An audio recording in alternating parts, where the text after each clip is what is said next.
तो जी हाँ भाइयों बहनों, इस 11 अगस्त 2023 को बॉलीवुड के बॉक्स ऑफिस पर होने वाला है एक युद्ध। और ये युद्ध है सनी पाजी और अकीब पाजी के बीच, क्योंकि गदर 2 और ओ माय गॉड 2 रिलीज होने वाली है। बाय द वे 10 अगस्त को रिलीज होने वाली है सुपरस्टार रजनीकांत सर की जेलर भी। सो वैसे देखा जाए तो 3 बड़ी फिल्मों का भिड़ंत है इस 10 और 11 तारीख को। फिलहाल एक तरफ है भारत की आन बान शान और पंजाब के पुत्र सनी पाजी, तो दूसरी तरफ है भारत की आन बान शान और कनाडा की, नहीं मेरा मतलब है बोलो सुबह केसरी, अक्षय कुमार।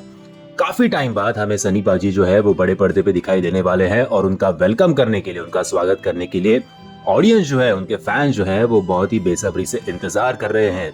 तो दूसरी तरफ साल में 4 या 5 फिल्में करने वाले अक्षय कुमार को भी एक अच्छे ब्लॉकबस्टर की जरूरत है, क्योंकि उनकी फिल्में लगातार जो है वो फ्लॉप होती जा रही है। फिलहाल रिपोर्ट्स की अगर माने एडवांस बुकिंग में, तो ओ माय गॉड 2 अपने कंट्रोवर्शियल टॉपिक की वजह से और एडल्ट सर्टिफिकेट की वजह से बैकफुट पे नजर आ रही है, और गदर 2 जो है एडवांस बुकिंग के मामले में फ्रंट फुट पे खेलती हुई दिखाई दे रही है।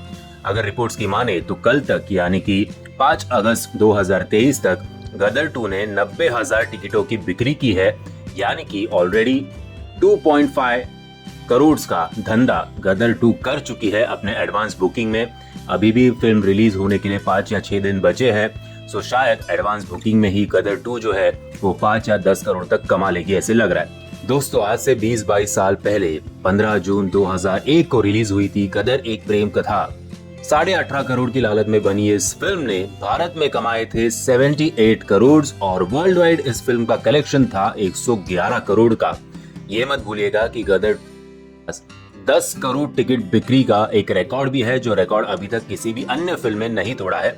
दोस्तों, सनी पाजी बॉलीवुड के एक ऐसे अभिनेता है जिनको देख के ऐसे लगता है कि यह आदमी आराम से 20-30 बंदों को मारेगा, 2-3 बंदों को अपने दोनों हाथ से उठा लेगा, हैंडपंप उखाड़ लेगा और हथौड़े से जीप नहीं नहीं नहीं, ये कुछ ज्यादा हो गया, पर ठीक है, बॉलीवुड है तो चलता है, लॉजिक का तेल लेने।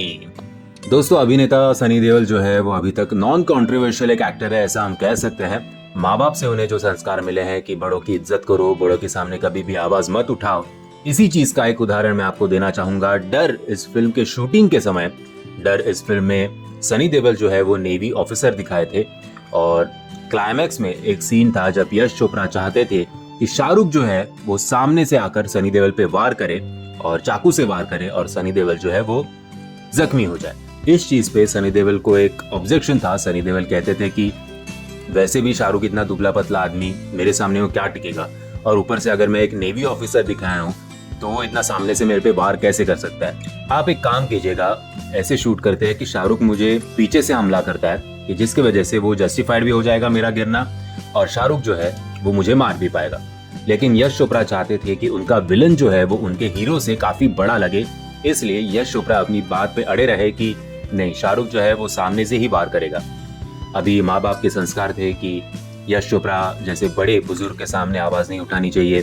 शूटिंग कुछ समय के लिए जरूर रुकी थी, पर शूट कैंसिल नहीं किया सनी देओल ने, और सनी देओल ने अपने दोनों हाथ अपने जेब में डाले जीन्स के, और वहीं से अपनी पूरी जीन्स जो है वो सनी देओल ने फाड़ दी थी। दोस्तों, जीन्स फाड़ने के लिए कितनी ताकत की जरूरत होगी इस बात का तो हमें अंदाजा भी नहीं है, क्योंकि हम अपना कॉलेज के जमाने से जो जीन्स है वही अभी तक चलाते आ रहे हैं, क्योंकि हमारे पास प्रोडक्शन ने दी हुई जीन्स नहीं है और हमारे पास इतने पैसे भी नहीं है। लेकिन फिर भी अगर गुस्सा भी कितना भी आ जाए, फिर भी एक जीन्स कैसे कोई आदमी फाड़ सकता है। मतलब सोचिए कि सनी देओल के अंदर कितनी ताकत होगी। और इसी चीज की वजह से डर इस फिल्म के बाद सनी देओल ने यश चोपड़ा के साथ कभी भी काम नहीं किया। दोस्तों, जब गदर चली थी तब गदर में हर एक का पैट्रियटिज्म जो है वो बहुत ही आसमान छू रहा था। हर एक जन थिएटर में जाके हिंदुस्तान जिंदाबाद के नारे लगा रहा था, और इसी चीज से पाकिस्तान की जल रही थी, ऐसे हम कह सकते हैं। और इन जलने वालों में से एक आदमी था भारत का सबसे वांटेड मुजरिम दाऊद इब्राहिम। 90s और 2000 के दशक में अंडरवर्ल्ड का बॉलीवुड में बहुत ही दबदबा था। अंडरवर्ल्ड हर एक प्रोड्यूसर, एक्टर, डायरेक्टर से प्रोटेक्शन मनी के तौर पे कुछ अमाउंट मांगता था, इसलिए अनेक बॉलीवुड सेलिब्रिटीज इन अंडरवर्ल्ड के मेंबर्स के साथ अच्छे रिश्ते बना के रखते थे, कि जिससे पैसा भी थोड़ा कम देना पड़े और जान की भी नौबत ना आ जाए। जब गदर चली थी, पाकिस्तान बहुत ही जला था, दाऊद इब्राहिम भी जला था। तो दाऊद ने सोचा कि अभी नंबर आ गया है सनी पाजी का, सनी पाजी को एक कॉल करो और प्रोटेक्शन मनी मांगो। तो दाऊद इब्राहिम के आदमियों ने सनी पाजी के मैनेजर को कॉल किया और कहा कि सनी पाजी को फोन दो। सनी पाजी ने कुछ एंटरटेन नहीं किया और कहा कि मैं ऐसे आदमियों को खास नहीं डालता, आप खुद ही लिपट लो, मेरे को फोन मत देना और प्रोटेक्शन मनी वो सब भूल जाओ। काफी टाइम बाद जब सनी पाजी का कांटेक्ट नहीं हुआ तो दाऊद इब्राहिम ने खुद से सनी पाजी के पर्सनल नंबर पे कॉल किया और कहा कि मुझे प्रोटेक्शन मनी चाहिए। सनी पाजी ने जिस अंदाज में ये 2.5 किलो का हाथ है वो डायलॉग बोला था, बस उसी अंदाज में पैसे देने से मना कर दिया और दाऊद इब्राहिम को उसकी औकात दिखा दी। इस कॉल के बाद दाऊद इब्राहिम ने कभी भी सनी पाजी की तरफ मुड़ के भी नहीं देखा और उनको फिर एक बार कॉल करने की हिम्मत भी नहीं की। दोस्तों, आपकी जानकारी के लिए सनी पाजी एकलौते ऐसे एक्टर नहीं है जो दाऊद इब्राहिम के साथ लड़े थे। ऋषि कपूर, इन्होंने भी दाऊद इब्राहिम को साफ साफ उनके मुंह पे जवाब दिया था और कहा था कि तू मेरे देश में आ, फिर तुझे देख लूंगा। उसी के साथ साथ एक बार मैच फिक्सिंग के लिए ऐसे कहा जाता है कि दाऊद इब्राहिम जो है वो कपिल देव के पास गए थे ड्रेसिंग रूम में और कहा था कि ये मैच आप अंडर परफॉर्म कीजिए, और कपिल देव ने भी ड्रेसिंग रूम से दाऊद को भगा दिया था कि मेरे देश के खिलाफ मैं कुछ भी नहीं करूंगा। दोस्तों, ये है हमारे देश के असली हीरो जिनको सही तौर पे हमें सेलिब्रेट करना चाहिए। और फिलहाल मैं जानता हूं कि गदर 2 जो है वो बॉक्स ऑफिस पे अच्छी ओपनिंग दिलाएगी, इसमें कोई दो राय नहीं है। दोस्तों, मैं आशा करता हूं आपको ये वीडियो पसंद आया होगा। अगर आपको ये वीडियो पसंद आया होगा तो इस वीडियो को लाइक और शेयर करना मत भूलना। साथ ही में इस चैनल को सब्सक्राइब करना मत भूलना। जय हिंद, जय महाराष्ट्र।